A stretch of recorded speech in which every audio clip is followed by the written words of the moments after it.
Okay, we're fully immersed. We're sitting level in the water, and we might could come down. Go ahead and come down a little bit more, Cody.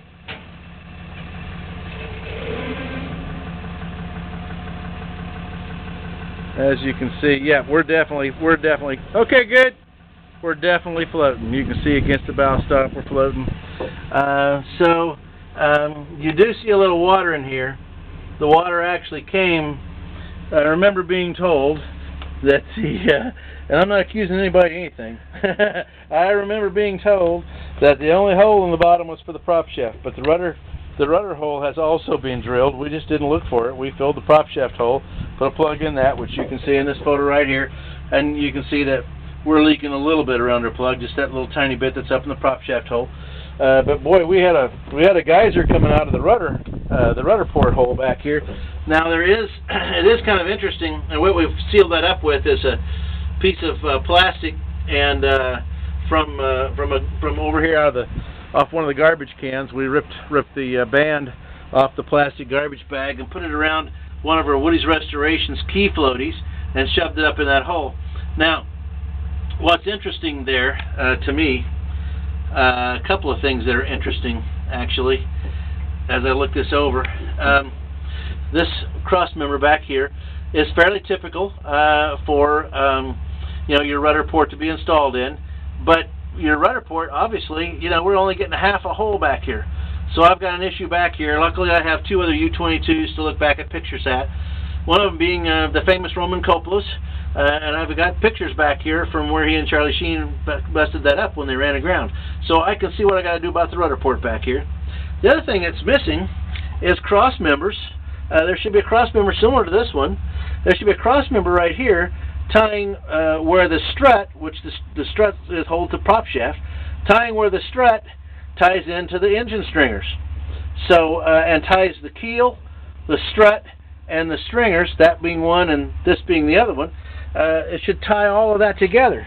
And so we're missing a major structural piece out of the bottom of this boat. That being that for the strut. The strut, when the prop goes around, it doesn't really want to go around in a perfect circle. It wants to make as big a concentric circle as it can, because well, it just wants to. It's the way the prop's shaped, and we wouldn't need a strut bearing if that thing wasn't going to try to swing around in a great big circle.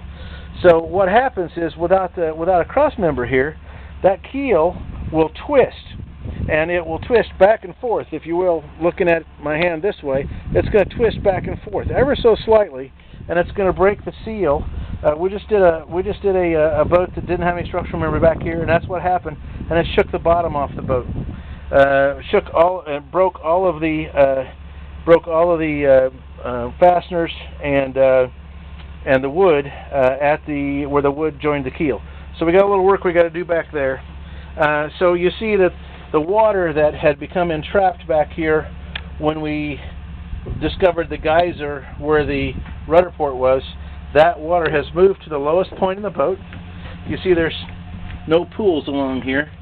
There might be a little pool there, and that's just, we've got junk in the limber hole. This hole being called a limber hole right here, and we've just got junk in the limber hole. It's packed rather tightly as well.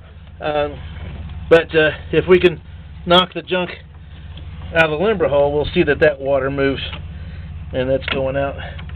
You'll see that water move forward to the lowest point in the boat, the lowest point in the boat being where we would install a bilge pump. Oh, that sounds like 5200. Mm-hmm. It sounds like your knife's... There we go. There you go, okay. So maybe it's not. Maybe it's just junk. Just not getting all the way down the bottom. You feeling anything rubbery? Yeah.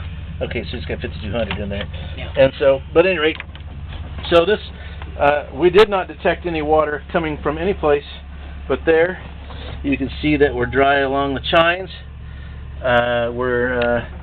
We actually, other than missing that structural member, which would have been really easy to put on when the bottom was off, and I will confirm that by looking at some other photos and send those along. But it's a pretty decent bottom job, other than those issues. So, or at least it appears to be. So I'm going to take one more shot up here in the front.